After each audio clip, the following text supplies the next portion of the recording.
Hello, everyone, and welcome back to Crossroads of Cognizance, where we have created a live discussion and community around incorporating magic, spirituality, and energy into your life. We're here to help you with tips, to learn some things, to grow together. And you're getting this from two professional energy and magical workers, and we're sharing our wisdom of, gosh, I mean, more than so many years, so many years of wisdom, usually from falling on our faces, but not all, some very successful years as well.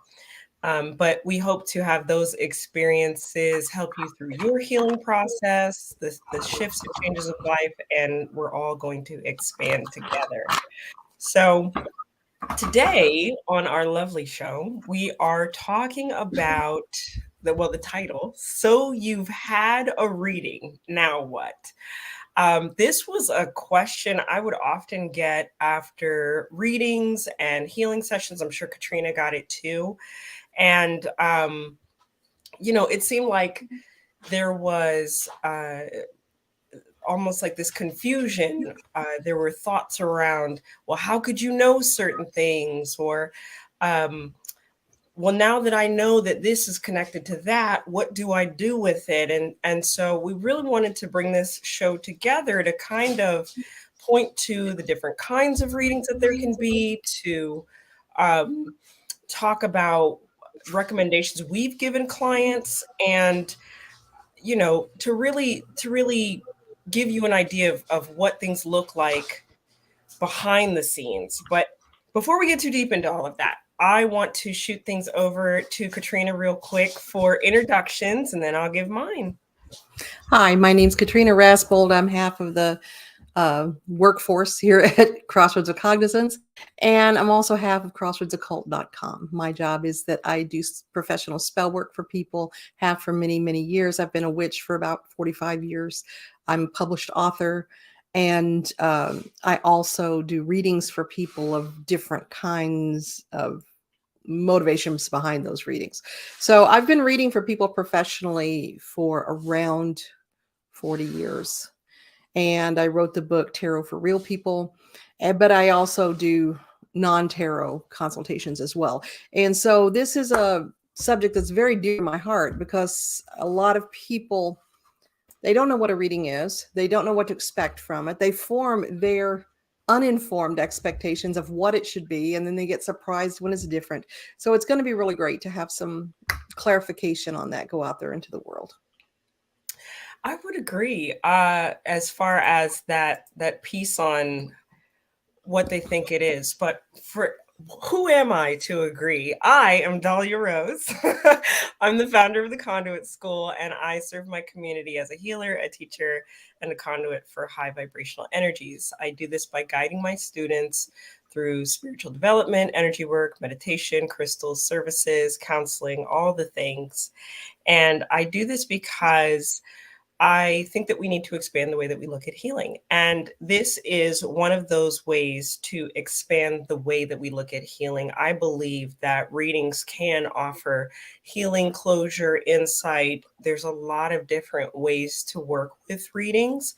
And the more that you know about the information that can come through, the more that you can understand even what type of reading would best suit your circumstances and your situation.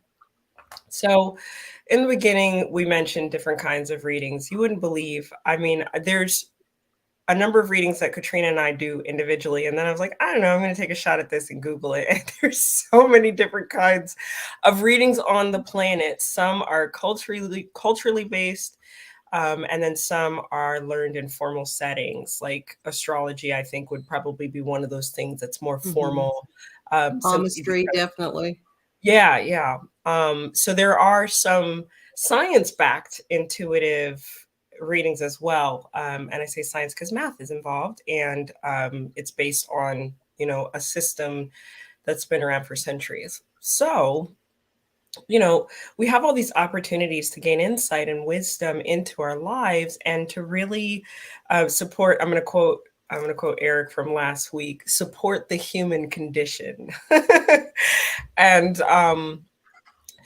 and so with all these different types of readings, again, we're here to have a discussion about what that looks like and how to use it. So, from my perspective, one of the first things that you do when you're interviewing a client is people will just show up and just say, "I need a reading." Mm-hmm. And so sometimes they'll get a little bit, for lack of a better term, put off when you want to dive a little bit deeper into their situation with them to figure out what kind of reading is going to best serve them. They just know they want a reading, they want to know information, they want to know it now, and what's the best way to go about that. And for us as readers, one of the key points is, okay, what is it exactly you're wanting to find out? Because there are different types of readings. There are readings to tell you what the energy around a certain situation might be. There are readings to tell you for past life information, for moving forward on a difficult decision. There are all sorts of different kinds of readings, and we are going to use different modalities and different approaches depending on what your ambition is when you come to us for a reading. So we do need to talk to you more about it. And people will sometimes get really obstinate about it. And they'll say, "Well, why do you need to know? You're the reader. Why can't you just intuit that?" Like, look, for what I'm charging you for this reading, this is what you get, okay? And I don't like it when I'm doing a reading and I feel like I have to prove something to the client. That gets in the way of my ability to best serve them. It's like, okay, would you go to a doctor and say, I want you to fix my symptoms, fix what's wrong with me, but I'm not going to tell you what's happening. I'm not going to tell you anything I'm feeling. I'm not going to tell you Right. any experiences I've had that were catastrophic in some way. You have to figure that out because you're the doctor. Why don't you know? And it doesn't work that way. This is a cooperative effort for us to path work you through the situation you find yourself in toward the position in which you want to be. So we have preliminary expectations. I mean, the nature of this particular broadcast is now what? What happens after the reading? But even in advance of the reading, we have to have the client's help in order to figure out where they are, to some degree, where they've been and where they want to go. And that, whether we're doing palmistry or numerology or I Ching or tarot or Lenormand or oracle cards or whatever, astrology, whatever it might be, those are the things we have to address.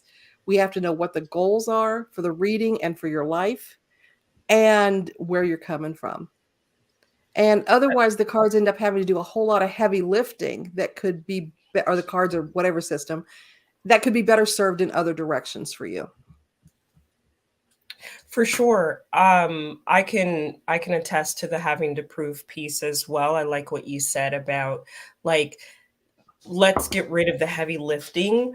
Um, because that wow factor doesn't actually offer you what you came for. Like, if it's more meaningful to have somebody see you or understand your situation and your perspective, I don't think that that's necessarily like an intuitive read for you. You know, that sounds more like a desire for like an informal counseling session. And there are not astrological, but psychic options for that.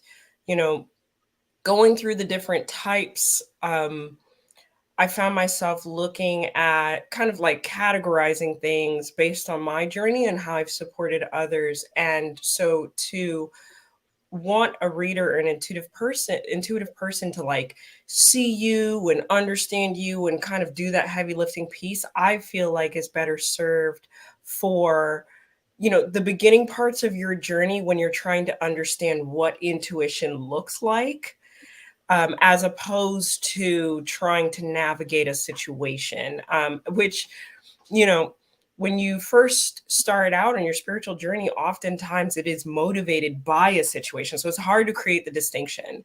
But I think in the beginning parts, when you're trying to get to know yourself and you're working with an intuitive guide to sort some of that out, some of the best modalities for that are astrology, because it helps you sort out who you are based on mathematical systems, stars, fixed objects in the sky that aren't really going to have a variance based on who you talk to. The system is solid, and an astrologer worth their salt is going to know what sign corresponds with what, and what these things mean.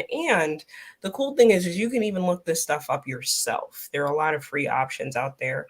Mm. Numerology is another great system that's relatively fixed for getting to know yourself.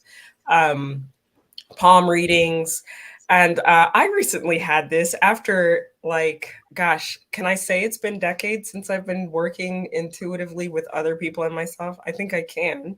But I recently got an eye reading this year, Mm. back in January, and it was phenomenal. But I would say that it speaks to a fixed system because there isn't much that changes with your eyes. I mean, you may go on to have injuries or things like that, or your vision may change. And in the beginning of an eye reading, you're going to, and this goes for numerology and astrology as well. In the beginning of an eye reading, you're going to get preliminary information. What are your gifts? What are your abilities?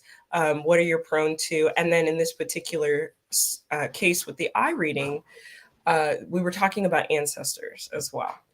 And so all that stuff's relatively fixed.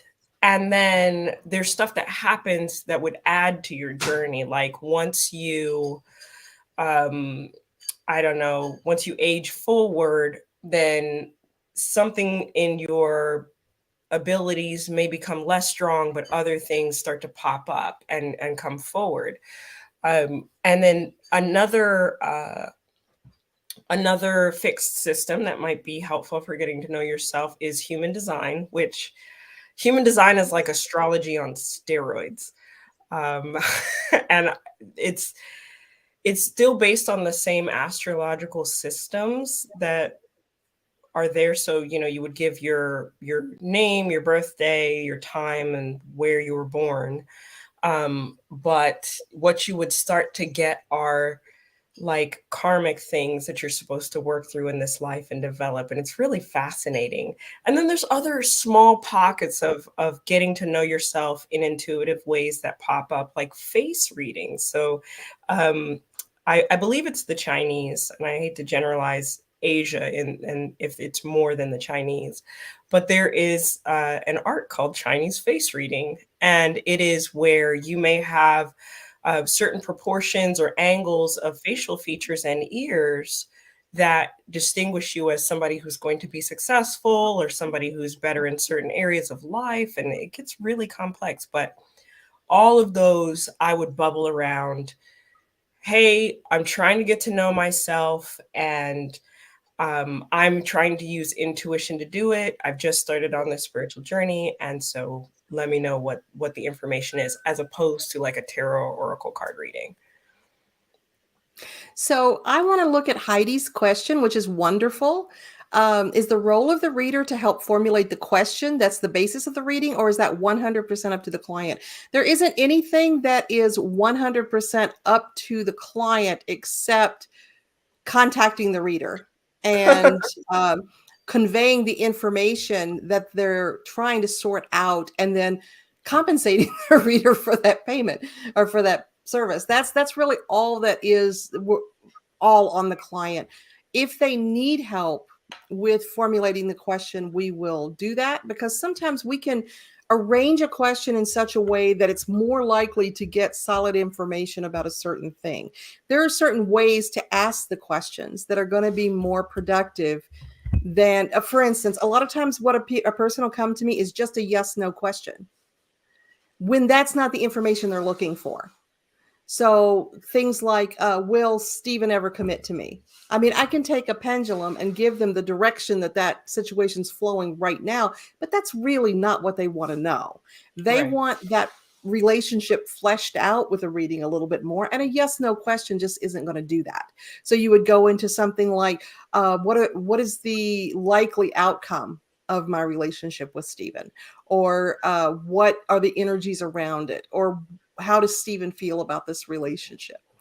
And so really we can guide that, and we're always happy to guide that so that the question comes in the most productive packet that it can. And a lot of times they don't know what to ask. They don't know how to ask it, but they can explain to us what they want to find out. And we can discuss what that looks like. One of the things that's very frustrating for me sometimes is I have a lengthy explanation on my webpage that's devoted to readings about what I do, what I don't do, what a reading is before they ever even order the reading. And it says, basically, if you click here, you are affirming that you have read and understand what I just said. And then they haven't. And so I will get, I'm giving them a reading.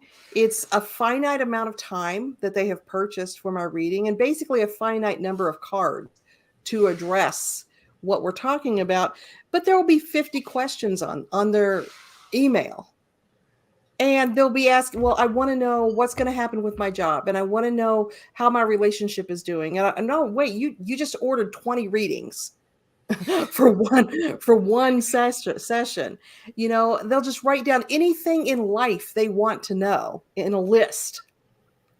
And that's not quite how readings work. And sometimes they'll be asking the same question in 5 or 10 different ways, hoping to get a different answer if they realign the question in some way. So when we're talking about the issue of what is the question, yes, as readers, we can help with that. And sometimes y'all really need some help because you're blowing up the reading outside the parameters of what a reading is meant to do. Readings are meant to be focused usually on one subject. That's the easiest way for us to help you. Now, if you actually come in and say, look, I've got 3 different things I need to read on, talk with your reader about, does that involve 3 separate readings with 3 separate fees? Or can we lump this all together? Just let me know what to do, because it's going to depend on how that individual reader interacts, how they engage. So yeah, just prioritize, triage what you want to know when you come to your reader, and don't slam 20 different questions on 20 different topics at them at once, unless that's the type of reading that you've booked. And so to answer your question from my angle, as far as how I've helped clients formulate questions, Heidi, it's been primarily like, we'll start talking about categories. I mean, I think that one of the things that I've seen in both in intuitive development and when I'm working a relationship with a client is we don't know how to ask questions because we haven't been taught that it's okay to ask certain questions.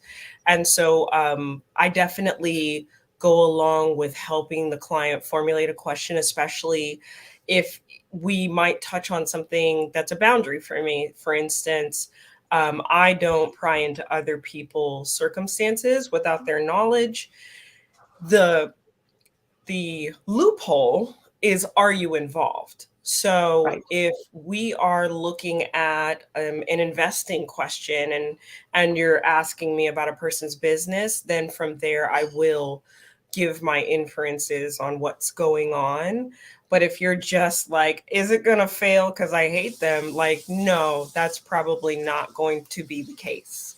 So, I'm not going to go diving deeply into that.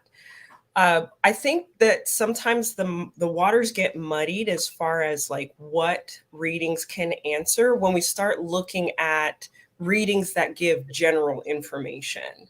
They don't really go that deep, in my opinion, just simply because it will depend on the intuitive person that you're working with as far as how deep the information goes. Readings like Akashic record readings, those can be very surface level, and then they can be something that is like mind blowing and connects everything that seems random in your life into one singular understanding. And channeled readings can be that way as well, when you have your person going into trance, or just bringing through divine information consciously. A lot of information can kind of randomly come out. And I think that when you take that kind of style and you try to put it towards like cards, or mediumship, the waters get really choppy. And that's where like the 20 questions come in. It's like, oh, okay, well, I want to fit all this in and get it done. I think that also stems from our, like, weirdly enough, from our, like, our medical practices, where you've got to squeeze so much into 15 minutes that we kind of come at everything like that. And readings can be, at least on my end of things, I try to promote healing readings. So what can we do to remove the block or obstacle, and intuitively read on that? Is it a situation in your life that once we address it, that is going to clear in your field as well? Those are kind of my go-tos and my favorites when I'm directing clients. I get a lot of very specific questions, and that gets difficult sometimes when you talk, especially when you talk about these muddy waters, because time, for instance, is a man-made construct. And the energies that we're working with when we're engaging the intuitive and when we're reading cards or reading runes or whatever it might be, don't play by those same man-made rules. And so it's very difficult to say, and people often come to me wanting to know this, when a specific event is going to happen, and they want the day that it's going to happen. And I can give them an approximation, and I'm pretty good at that, but that's based on how things are in this moment right now when we're doing a reading. And one of my mentors used to say, when we do a reading, we are freezing a moment in time, and we are presuming there won't be additional influences that change this. Now, the client often thinks, well, you're the intuitive, you should know what's going to change this. And we just don't. There are just too many variances that can come into play to shift the direction of something. And one of those things is free will. So if I do a reading that says you are going to get a job on Wednesday, and the client depends on that, I'm going to get a job on Wednesday, so I'm going to write checks on Tuesday. You know, they may not fill out any applications that week, or they may not do the things they need to do to get a job, which influences how my reading played out, because it was assuming that everything was going to go in conjunction with supporting that date. So dates are weird. Timing in readings is really weird, and that's one of the most common things that I'm asked is about timing. And also specific names. People want to know the name of the person that they're going to marry, that they're going to work for, that their child is going to date, or whatever it might be. And it's like, the system is not set up to do that. Now, if I intuit something, if I'm a clairsentient and I'm working with somebody, I'm like, I'm getting the name Susan, I don't know what that means. What does that mean to you? Well, we're doing an intuitive reading about your work, so I'm going to presume that Susan is important in regard to your work. But yeah, it's really tough when people want absolute specifics with a reading, because readings are often about what is the energy surrounding the situation, what is the energy around where it's headed. So we can say something is imminent. We can say something is not likely to happen. We can say something is going to happen, but it's going to take a lot more work on your part. But to actually name a date is really tough. Windows of time, and I'm glad you brought that up. Windows of time should be enough information for most people to start planning. One of the ways I like to work with the information that I get from a reading around my birthday is to create a general idea of my year. As far as dates, so we're talking about what to do with some of the stuff that comes through. If you are really honed in on, like, I need to know a time, and kind of what's going on for timing questions, I tend to rely more on astrology, numerology, or uh, you know, something that's a little bit more fixed than Hmm. say, I mean, than say like cards or oracle cards or the reader's intuition or something like that. I will say the I Ching is supposed to be able to give you dates. But Hmm. I think it's pretty rare to find an I Ching reader that is so adept at what they do that you can get that kind of information. Rare, not impossible.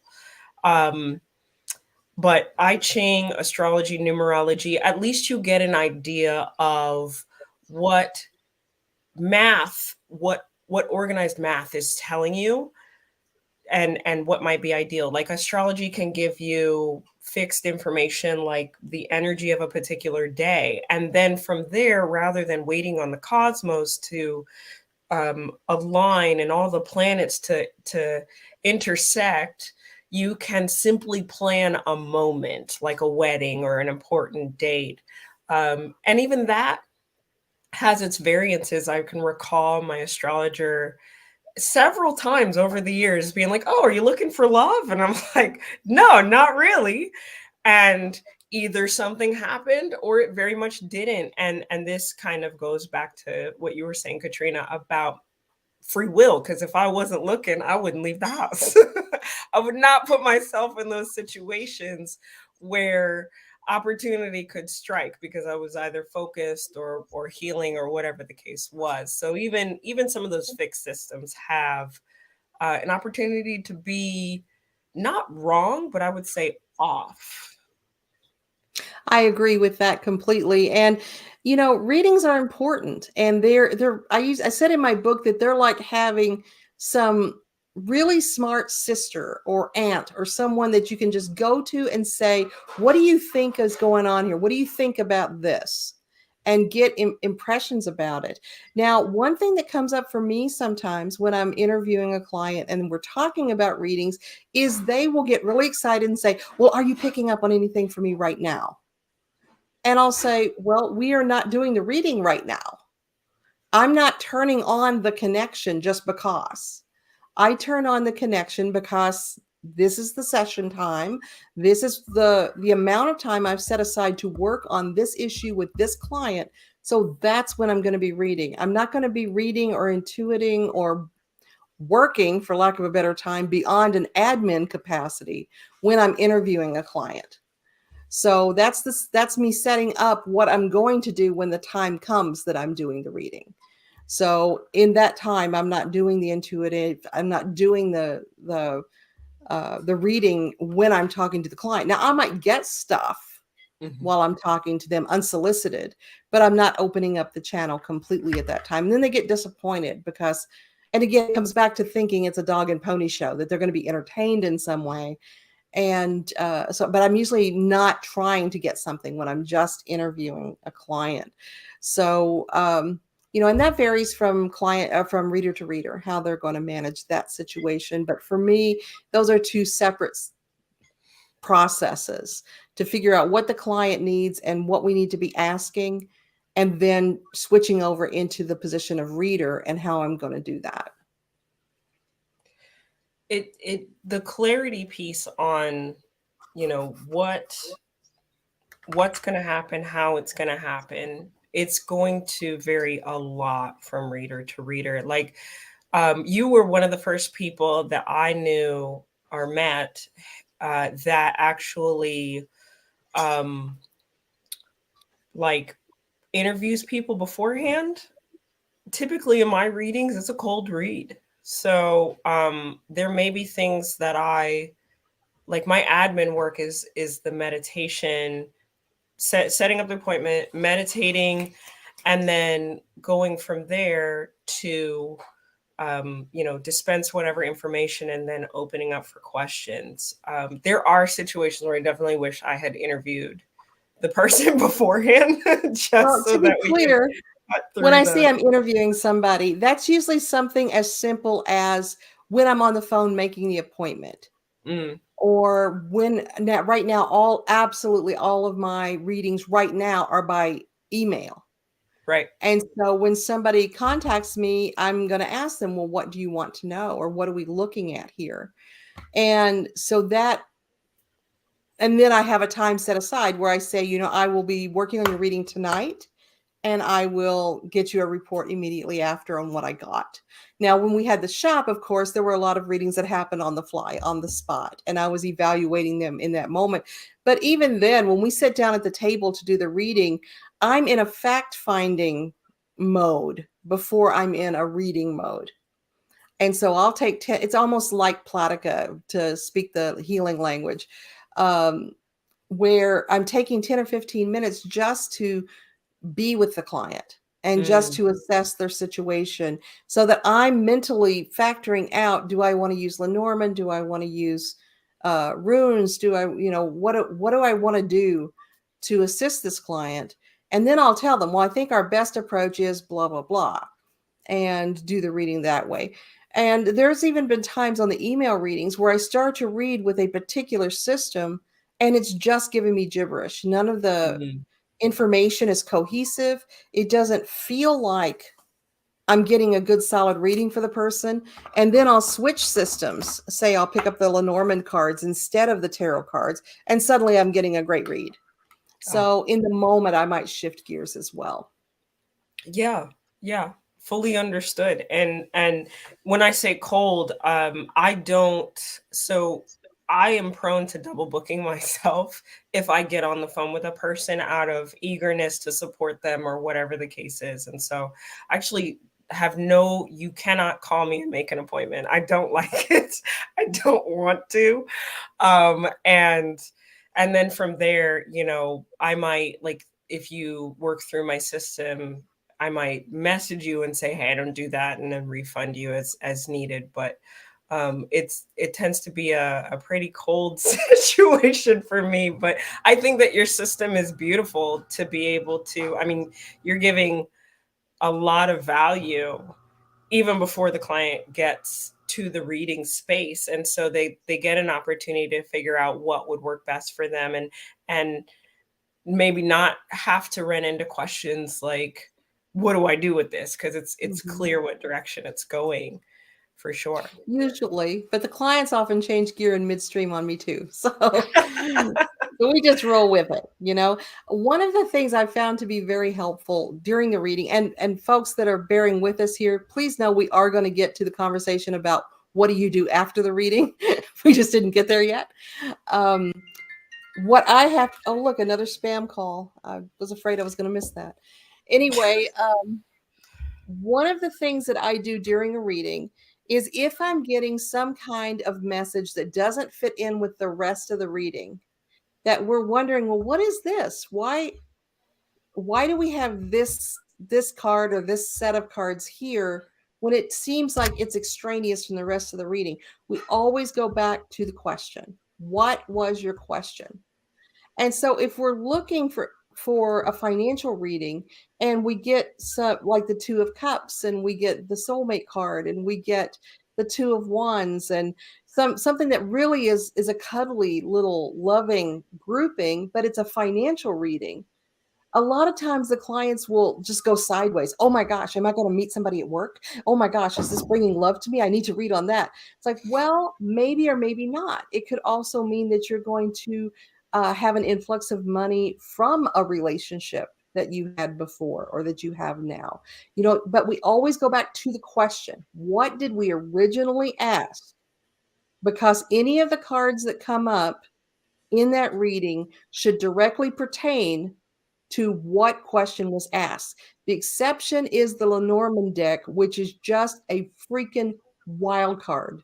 No pun intended. The Lenormand deck is kind of like the drunk uncle at dinner that'll be talking about one subject and then all of a sudden just switch gears and start telling you the plot of a Golden Girls episode or something. I mean, Lenormand will just go sideways on you and start talking about something unrelated to what anybody is saying. And when you question it, it'll say, well, I needed to know. And you have to kind of separate that part out. But Lenormand so far for me is the only system that will just go rogue and start talking about something different. I love combining card systems. So You're good at that. That is interesting. When Lenormand goes rogue, usually Taro and Kipper come in to be like, "Okay, sit down, you're drunk," and Give me further your go keys. into Yeah. right, right. Take your cell phone, no texting the exes. Hmm. But on the topic of specific readings, like on the topic of, let's say you want to cover your finances, you want to know what's going on, maybe there's flow, maybe there isn't, maybe you're looking to increase or glean something from opportunities. The systems that I love, like as far as getting information from them and being able to use it applicably, again, I'm going to go back to astrology. I have seen mediumship readings where a person is in financial trouble and their loved ones come through and they go, "Hey, you know what? You really need to pay attention to those bills." And in that moment, it feels clear that what you do with that information is to pay attention to your bills. It's very simple. um, some less clear, intuitive information that's also useful would be like a chakra reading, where maybe your sacral and your root chakra are out of balance, and so you may want to be conservative with your energy, which means, in my opinion, also being conservative with your money. If you are getting a tarot card reading and you're seeing again, you're asking about a problem and you're getting mostly pentacles, the thing that you do with that information is to say, okay, the issue's in my money. But if you're getting, for example, a bunch of swords, you may need to rethink the situation and become really strategic about it, and that's your way through. So it helps to get creative about the information that you receive, whether you're getting a reading from a person, reading for yourself.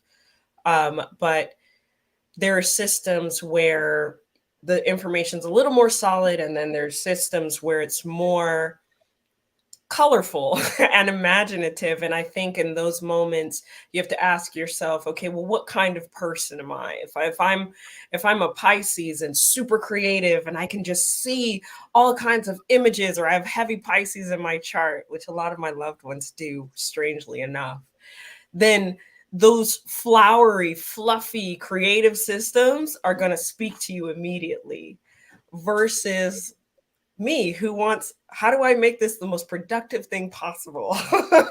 And I'm going to go for those sort of hard lined, okay, this is your opportunity, this could be going on, etc. systems, which is why mostly you'll always hear me talking about astrology.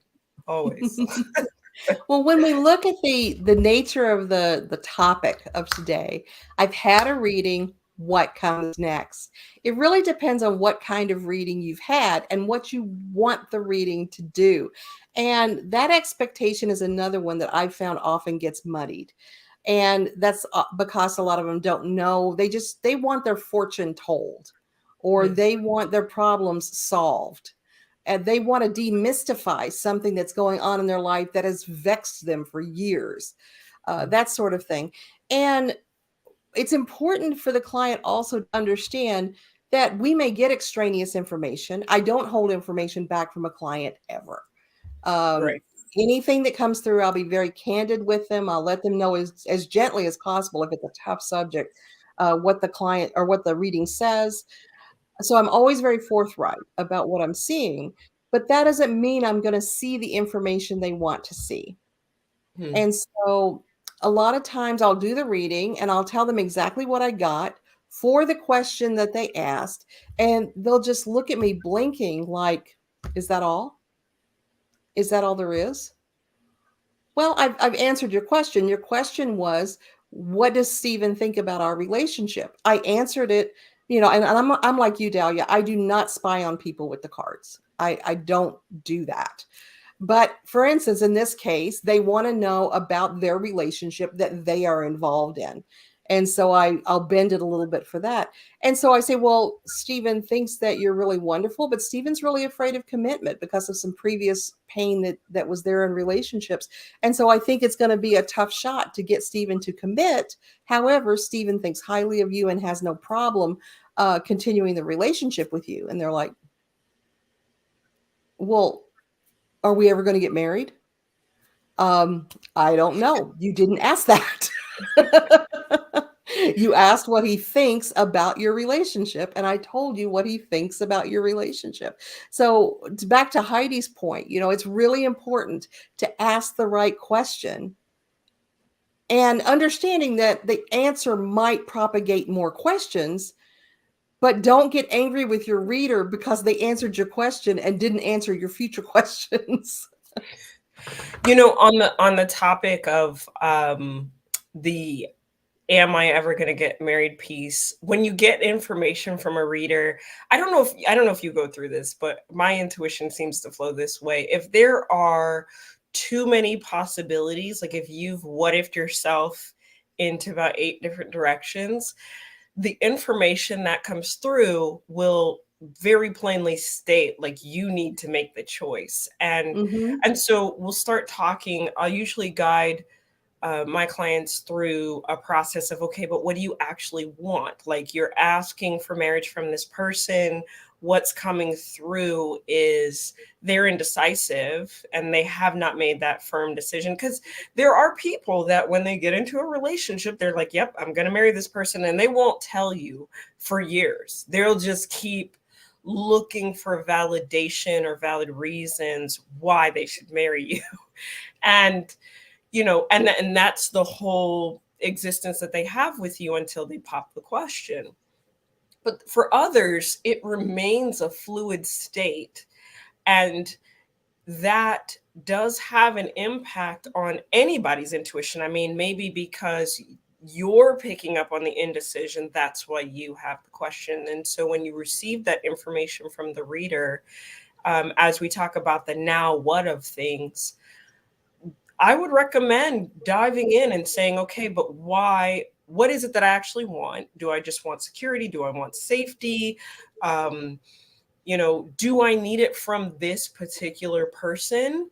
Am I looking for something else that is deep and wonderful but less committed? There may be a lot of inferences on there, and there's from my perspective of the healing aspect of it, are there imbalances in your field, in your body, that are just kind of waking you up to the fact that mortality is real, and there are certain things that you haven't accomplished yet in life, and all of a sudden now you want to get married and you're asking that question?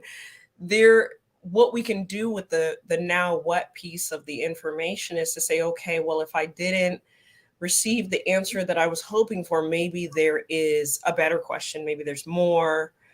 And do not, well, you can, I can't say do not, I don't recommend going to multiple readers hoping that you will get a particular answer. Mm-hmm. I've never seen that be successful unless you were dealing with, and I knew one reader that did this. She had a hard time giving people negative information. And it was kind of even in her title, like, you weren't really going to get the bad news from this person. And so I've only seen it one time that uh, you were going to hear what you probably wanted to hear if you showed any sort of like disappointment with the information that you received. But for the most part, the answer isn't like, what, so you've gotten this reading, now what? You don't go to multiple readers hoping to get a particular answer. um, is there a benefit to seeing multiple people? There can be, I think, in terms of we're still humans as readers, and therefore you're going to get different frequencies and different specialties in different areas, and that would be the benefit, but not necessarily to get a particular answer just because you think somebody's wrong. I've never It's seen that before. also It's also really common and very erroneous to judge the quality of a reader based on whether or not they gave you the answer that you wanted. Now, if they tell you directly wrong things about yourself that Right. you know are inaccurate, that's one thing. Yeah. But if they just didn't give you the outcome that you wanted for a situation that hasn't resolved yet, that doesn't mean they're a bad reader. It just means you might not be getting what you want. And a lot of people come to a reader specifically for validation that something's going to happen that they want to have happen. And so, like you said, they'll just keep going to other readers until they get that answer that assures them that it's going to happen. I have one client that is absolutely certain and has been for years that this one person is going to accept them as a partner and a lover and is going to connect with them in that way. Every reading I have done since the very first one, and there have been probably 100, have said, this person does not feel this way about you. They treasure you, they love you, but they are not going to see you as this person, as this relationship. And this person is certain that they will and is certain that I am wrong. And so they will often go to other readers who just, the readers that come in on your live stream and say, I'm feeling a powerful force around, so he'll go to those people. And if they say, oh, love is going to turn around for you in a matter of weeks, oh, that they're right. They told me that this is going to happen. They said the name Jesus Christ, so I know that they're right because Jesus Christ is important to me. And, that sort of thing. But, sometimes the answer is it's just not what you want to have happen. It's not going to happen. And if that's the case, getting mad at your reader isn't really going to change that. And in this case, I would say, well, I've been reading for you for 3 years. You're still friend zoned in a really cemented way. So which reading is panning out for you? Which reading appears to be most true? Oh no, my gut tells me, well, show me evidence of what your gut is saying. What has changed?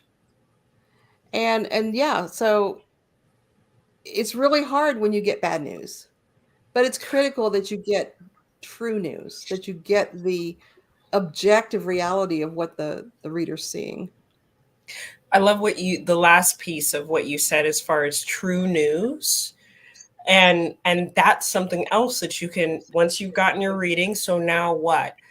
You feel into what feels true for you. And I would say, and I'm stammering on this because I'm trying to recall in my own life when I have ever made a major life decision based on a reading alone. There's usually been evidence coupled with it, and the reading affirmed the rest. But don't make any major life changes. Making small incremental ones that can be reversed, or that you are sure you're making on your own. And again, that reading reaffirms and it feels true for you. Absolutely wonderful. In Katrina's example, there's literally nothing you can do once you get that kind of information. And the situation, the person that I mentioned who would only give positive news, that's actually kind of what happened. They gave positive news to a person about love, and when it didn't pan out, the reader disappeared. Yeah, And they will. it was kind of a wild situation, and I Mhm. felt really bad for the person. Sure. um, Fortunately, it was no major life circumstances were shifted. It was all about disappointment, and they could still work to heal and move forward. But I completely did that. I made a major life choice based on a reading. did you? I did. I did. I was Oh. in Idaho, which Idaho and I don't mix. It's not, No no. potatoes for Katrina. It's not a good plan there. You actually can't get good potatoes in Idaho because they export Really? all of them. But I was married to a military man in Idaho, and we were at a military base there. And just out of the blue. And I do mean I had no no idea that this was coming. It was just semi truck over me. My husband was leaving me for somebody else. Mm. And I had 4 kids and very suddenly had to figure out what my life was going to be. And I was so frozen. I can't explain the shock of this. And I mean, I gotta say he was good because there was no indication. I had no feeling that this marriage was going to end, and suddenly, abruptly, in one conversation, it was done. And I didn't know what to do. I had no clue. I knew that the military. I knew one thing was solid. I was not fucking staying in Idaho. Okay, that was not going to happen. So I knew the military would move me basically based on where we were and where my husband had enlisted anywhere in the United States. I just needed to pick a place. And I couldn't trust my intuitive self because I had been a reader for 10 years by that time, and I didn't see it coming. So how could I trust my own intuitives if I hadn't been able to save myself? If I hadn't had some glimmers? And I even looked back, was there something I just ignored and didn't want to see? No, absolutely nothing. So how could I trust where my intuitives were leading me? But I had to know because I've got the Air Force breathing down my neck. Okay, where are we sending your shit? And so back then we had atlases. And I opened up a map, 2-page map of the United States. And I started in Maine. And I took a pendulum and ran it over the entire map. Determined that I would go where the pendulum was reactive. And it was reactive in Sacramento. So I went to Sacramento. That's wild. Packed up my kids, went to Sacramento. Do you regret it? No, it was exactly where I needed to be. There were other places, of course I was hoping it was going to be reactive in a place where I knew somebody. Mm. And I knew that I could go to Southern California. I knew that I could go to Texas. I knew that I could go to Kentucky. I knew I could go to New York and Florida. There were different places where I had little collections of people that I knew. So I'd hoped it would register on one of those so that I would at least have some anchor there. And I knew a couple of people in Sacramento.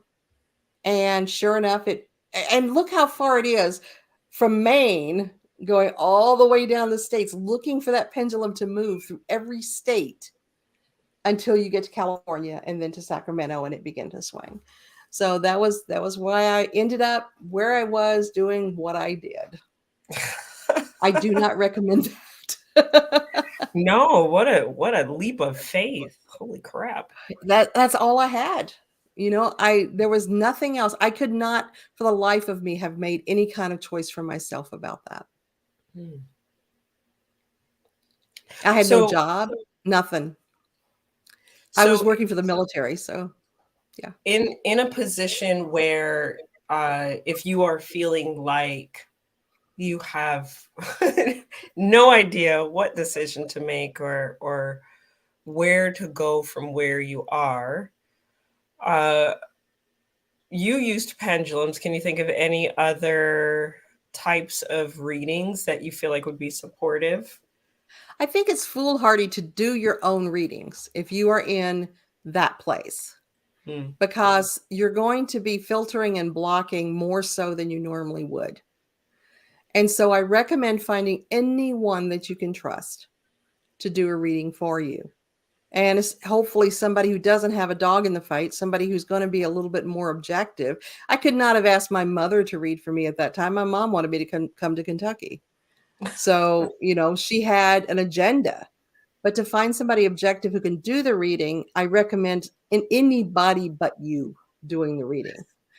If you have to do it, I do think that tarot can be good. It's not going to give you a specific place as far as move to Tennessee, but it's going to give you an idea for what comes next and what circumstances you might be able to anticipate.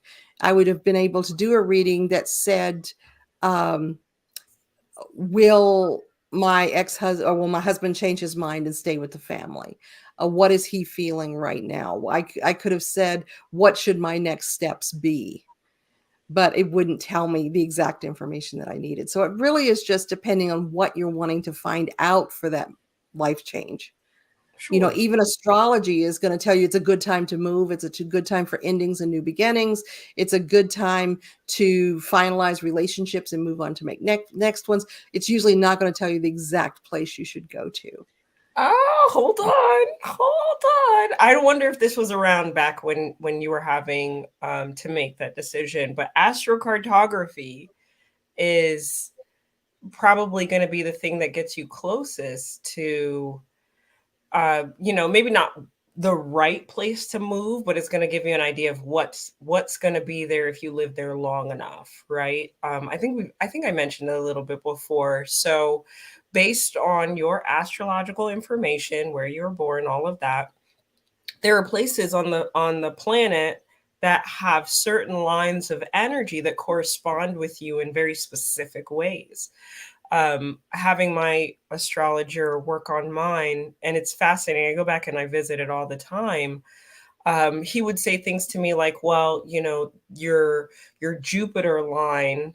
So it still is the planets. Your Jupiter line runs through Chicago. So if you were to either work with people in Chicago from where you are distantly, or if you moved to Chicago, you would see a lot of success. And if you move to California, Southern California, as a matter of fact, like mid to Southern, um, then you're going to have a lot of spiritual experiences. And this is not because the West Coast tends to be more spiritual than the East, but simply because my energy corresponds that way according to astrocartography. And so I guess my slow down about specific places when you're in trouble and working with astrocartography is if you can get to a therapist or a counselor or a trusted friend to figure out what it is that you want to feel or cultivate next, there are places across the globe that may correspond with that energy from a calculated standpoint. Then So I deeply apologize and stand corrected that I didn't know about that system, and certainly not 27 years ago in Idaho. So yeah, it would have been helpful, right? yeah. um So as far as the now what of things, so you come away from a reading and you have like all this information to unpack and sit with. I think one of the important things that comes up with the so now what of things is sitting with the information, letting it metabolize. I don't know what your experience is with this, Katrina, but sometimes the information that comes through is really outside of time and space. And so something that's pertinent to a person may not show up for a couple months. And kind of going back to what you were saying about timing, it's often not easy to narrow that down because something may happen like, um, you know, 6 to 9 months from then or the following year. And you may not even be thinking about the reading that you had by the time the information shows up. Has that happened with you? Sure, yeah. So, as far as types of reading, there are a number of things that anybody could reach for: cards, math, other intuitive bodies. So, like when I say other intuitive bodies, I mean mediumship, channeling, things that actually require a human being to filter the information through. And the Akashic records would fall under that category. There's so many different options and directions to go in, no matter the information. Katrina pointed it out great in the beginning. Begin with clarity. So you've had your reading. What was the original question? Make sure that got addressed in either a dynamic way or a direct way. So going back to the question is important. Sitting with the information for a week, maybe two, as your brain sort of digests everything that it received.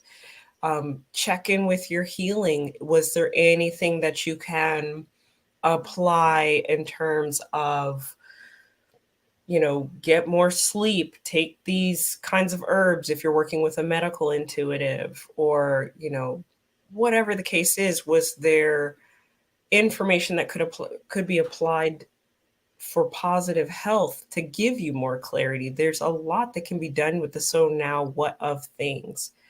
But maybe you don't work towards making major life changes unless, you feel that pull, that call. And ultimately, the information that you receive is supposed to create some level of ease in your life, or understanding, or validation. Um, well said, Elsbeth. Being comfortable with pendulum questions, but anything in depth, you don't read for yourself. Very smart. So that's what we have for today, guys. If you have any questions, additional thoughts, definitely drop those in the comments. We'll see them as they come up, either on YouTube or Facebook. If you enjoyed this, hit the like, the subscribe button, and we'll catch you next time on Crossroads of Cognizance. Have a great evening, everybody.